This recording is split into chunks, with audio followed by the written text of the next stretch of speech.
I've got an indoor plant for the kitchen, plants to help your health, and this one's gonna start. This is new. That's aloe vera for your skin.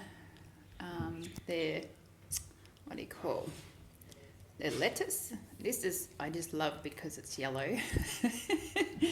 There's a spinach. It's getting there. Parsley and mint. Pop these in your tea every day for digestion and health, and salads. More mint. I drink a lot of tea, it's good. There's more salads for your, when you make salads, that's a mixed one. More salad, that's a money tree that I'm growing.